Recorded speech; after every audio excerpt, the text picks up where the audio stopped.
Hello guys, দেখেন বাইরে কিন্তু বৃষ্টি হচ্ছে।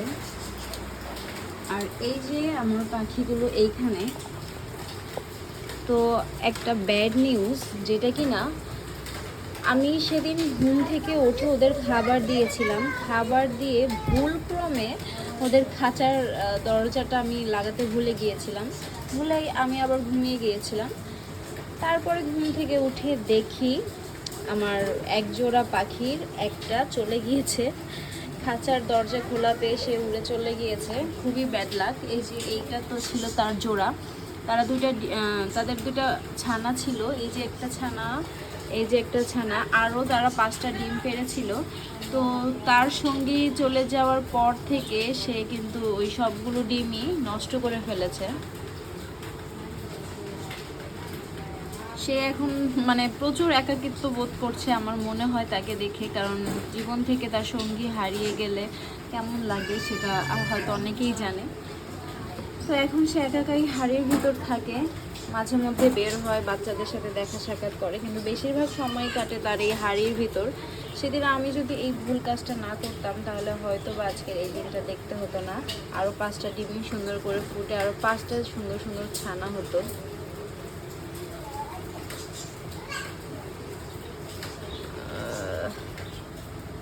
এই যে তো বৃষ্টি পড়লে কিন্তু তারা অনেক বেশি খুশি হয়, তারা অনেক ছটফট ছটফট করতেছিল, তাই আমি আসলাম তাদের সাথে একটু কথা বলতে। এই আমার ছোট যেই দুটো বাচ্চা ছানা, তাদের আমি এই খাঁচাটায় দিয়েছি, এই খাঁচাটায় দিয়ে আর ওদের বাবা মাকে আমি এই খাঁচাটায় রেখেছিলাম। আর ভুলক্রমে খাঁচাটা খুলে রাখার ফল এখন ভোগ করতে হচ্ছে, নাহলে এখন আরও 5টা ছানা হতো। দেখি কি করা যায়, হয়তো আমি এই একটা পাখি কেউ ছেড়ে দিব, রাখবো না, কারণ সঙ্গী ছাড়া ওকে রেখে আমি কি করব। বৃষ্টি হচ্ছিল, বাচ্চাটা বৃষ্টিতে মজা করতেছিল, তাই ভাবলাম তাকেও নেই, আর আমি এখানে বসেছিলাম।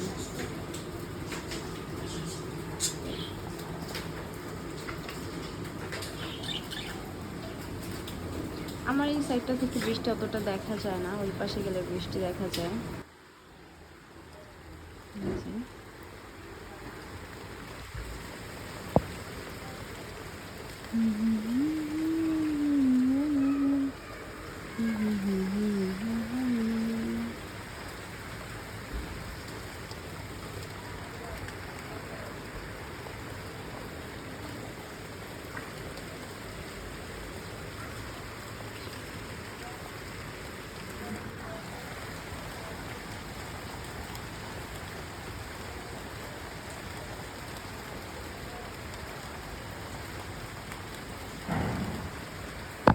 মন চাচ্ছে এখন ছাদে যেয়ে ভিজি, কিন্তু ঠান্ডা লাগবে, যার কারণে আর যাওয়া হচ্ছে না।